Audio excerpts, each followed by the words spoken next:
It's so popular. Yeah, people like it.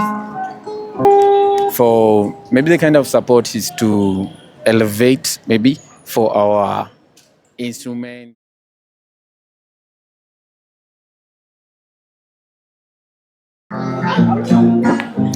Yeah, I've just had a good conversation with those street young people who are trying there clearly some talent there. I think they just need encouragement. They need someone to help them to get better. You know, like they're sharing a mic. If you can be able to get them another mic so they're really ambitious from what I've seen. They want to get somewhere with their music. So I think if somebody can get them an extra microphone, it would really help. But anyway, the reason why I finally went to talk with them was simply because these streets of Nairobi look so much better in terms of being a place where street artists can actually build their music, their gifts, and it's part of the city culture of any big city in the world that you'll always find street musicians. That is really something, just to find these young people trying their hands out. So just wanted to show you that, how Sakaja's government has improved the city of Nairobi.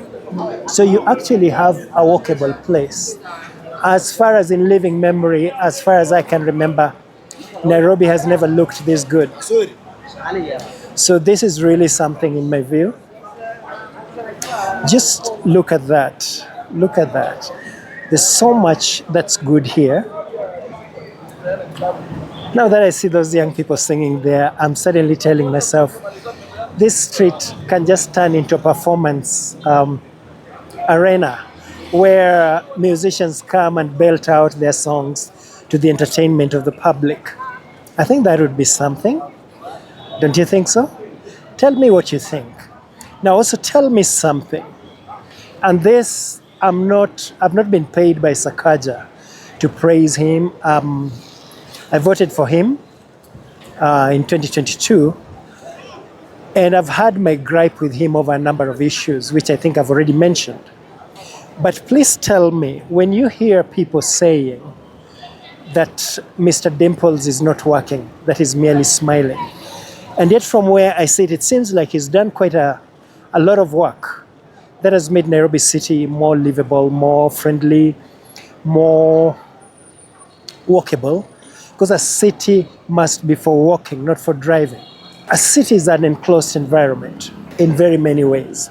So when people drive around all the time, when you have vehicles caught in traffic jams and all that, the rate of pollution tends to go up. For cities, for any modern city to serve the citizens, it must discourage motor traffic and encourage, walking and cycling. And I think that seems to me to be what Sakaja is trying to do. And I applaud that. So my question to you is, when you hear people making fun of Sakaja, what do you think about it? Do you think it's well-founded? Do you think it's politics? Do you think it's just detractors trying to take advantage of the situation? I think in a number of the cases, I'll just let the camera do the talking and the walking. But if I find something interesting, I'll concentrate on it. And if I find someone interesting, I'll also try and talk about that for your information and entertainment, I hope. But just to remind you that I'm a journalist, I've seen this city in all its various shades and environments and climates. I've seen Nairobi City, and I tell you, the CBD has never looked this good, has never looked this friendly in my lifetime, as far as I remember. Which is why I am mystified when I hear people saying Sakaja is not working. I'd love to know that. Get in touch. Subscribe to the channel. Get in touch down there. Make a comment down there. Let your view be known. Let the world know what you think. So one of the developments that Sakaja has brought are just this. This is a litter bin or a rubbish bin. And I'm seeing them at almost every corner of a street. In some streets, more than one. And the last time we had anything of this nature done, it was when Kidero was the governor of Nairobi. And he did a commendable job at the time of locating litter bins in a lot of places. But then after that, those litter bins disappeared, most likely in the hands of scrap metal dealers, who actually the government is doing nothing to punish. So when I look at that, when I see all these litter bins at the beginning and end of every street, I really think that's a huge improvement. And that's one of the things that I have to say, I have to commend, I have to appreciate as a citizen of this city. I'm walking on this nice pedestrian walk. What this reminds me, when I hear all the noise about the governor not working, and then I look at the evidence against or for, then I'm reminded that one of the things that Kenyans need to deal with is our antagonistic politics. There is the Kanjo vehicle. I just thought, yeah, it's good to see it over there. Means they're working, they're doing something. I think politics needs to be intellectual. When something is good, you say it's good, even if the doer is your political enemy. When something is bad, you say it's bad, even if the person responsible is your friend or a member of your family. That's how you run a functional country. That's how you run a functional democracy. That's how you improve your country and your dwelling.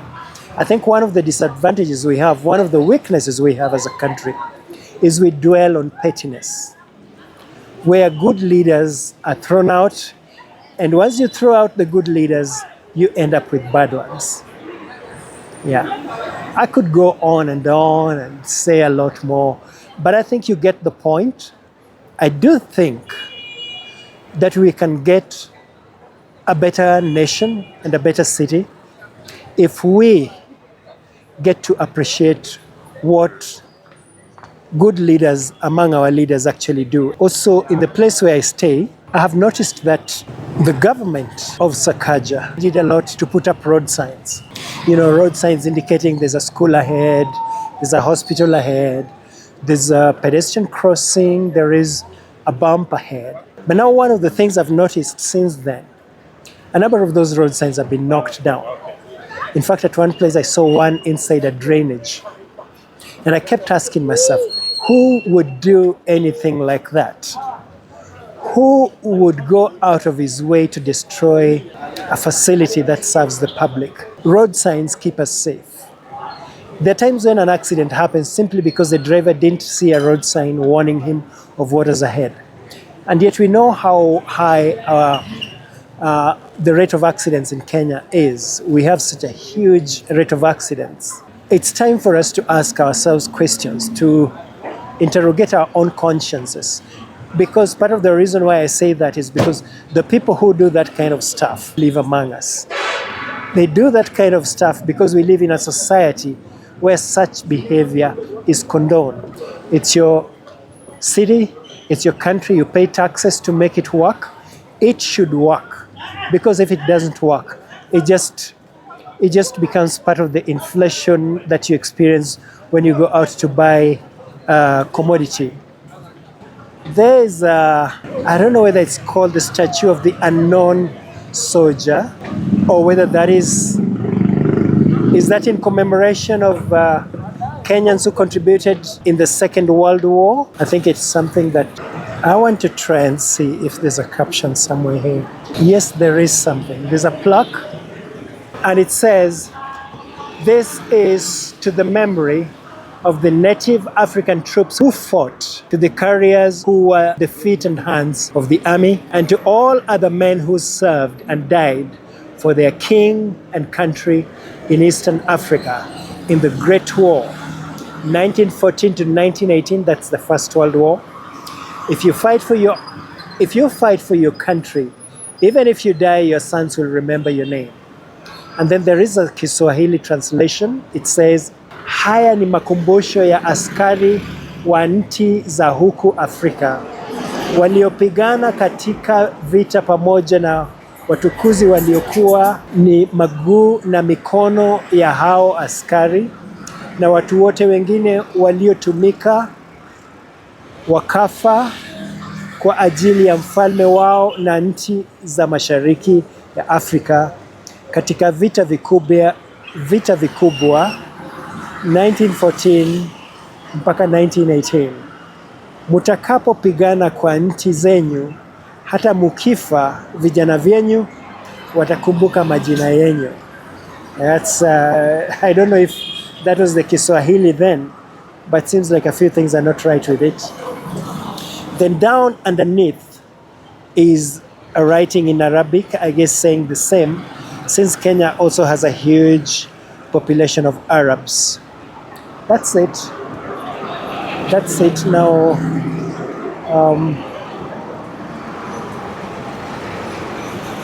Yeah, thank you. I hope you get your information. Let me see if I can get their faces.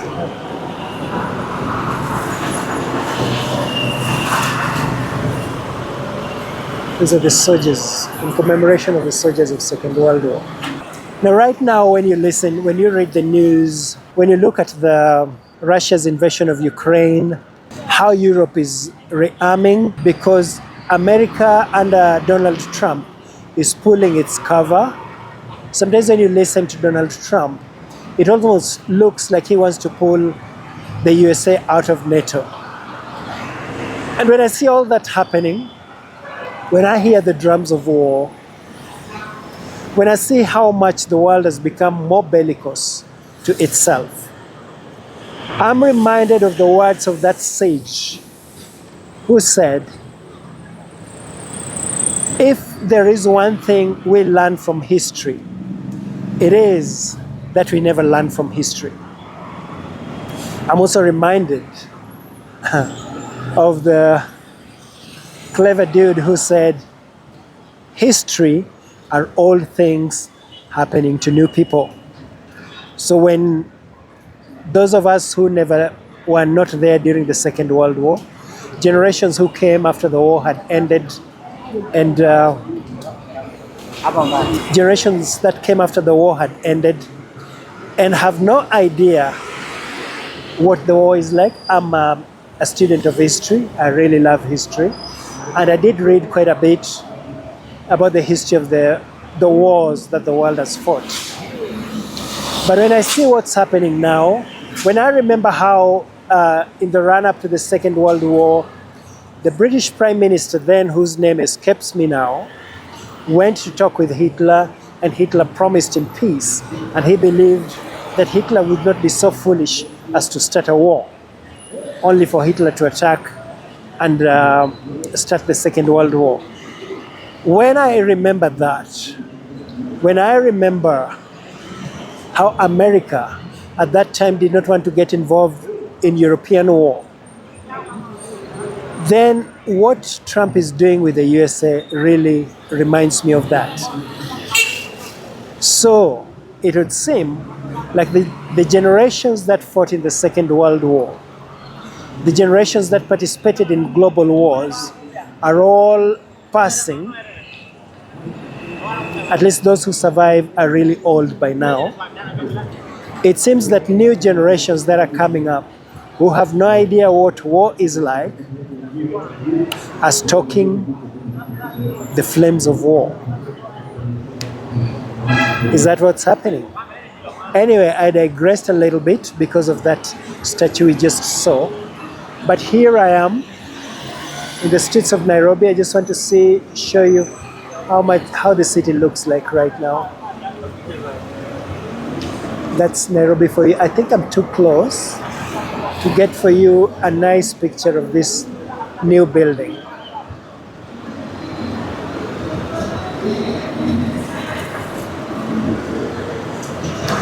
The last time I passed by this place, this building wasn't there, so it's new.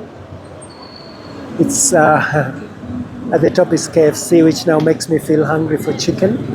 But anyway, that's Nation Center. That's Stanbic Bank over there.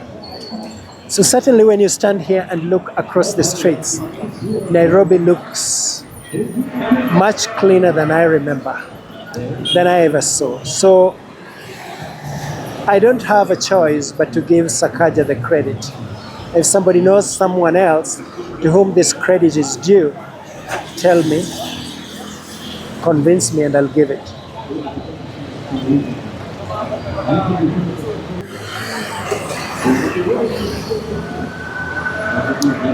So, I'm looking at the Stanley Hotel. Now, I do not know the origins of this hotel. Maybe one day I'll come and maybe interview somebody in there and find out.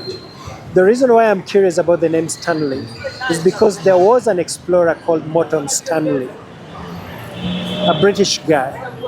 And what I've wondered is whether he's a historical figure after whom this hotel was named. This is the hotel right there. You can see it. It's Stanley there for you. Now the Stanley has been, I think it's basically one of the landmarks of Nairobi. Anybody who's been in Nairobi for long enough will tell you they've seen this hotel here for ages. I think the next place I want to go to, I'm still looking for the works of Sakaja, things that show whether the city is better or is the same as it has always been. But yeah, sorry.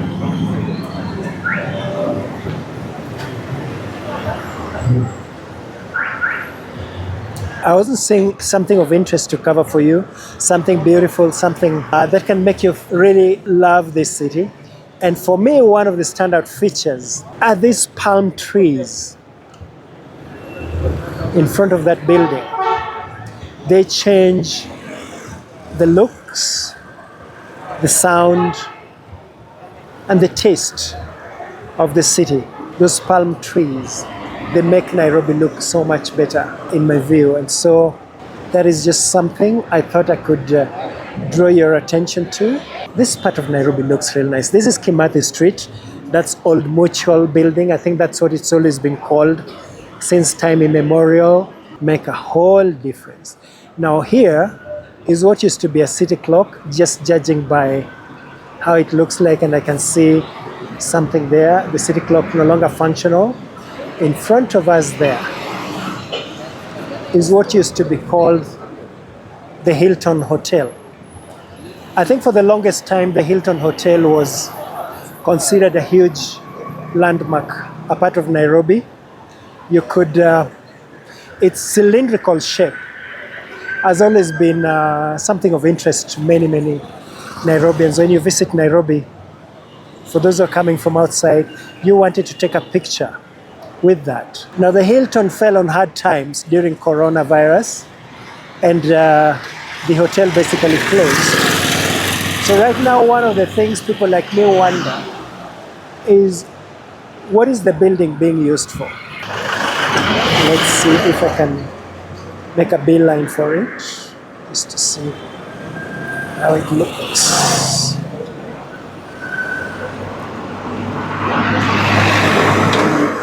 Let me walk you there. My camera.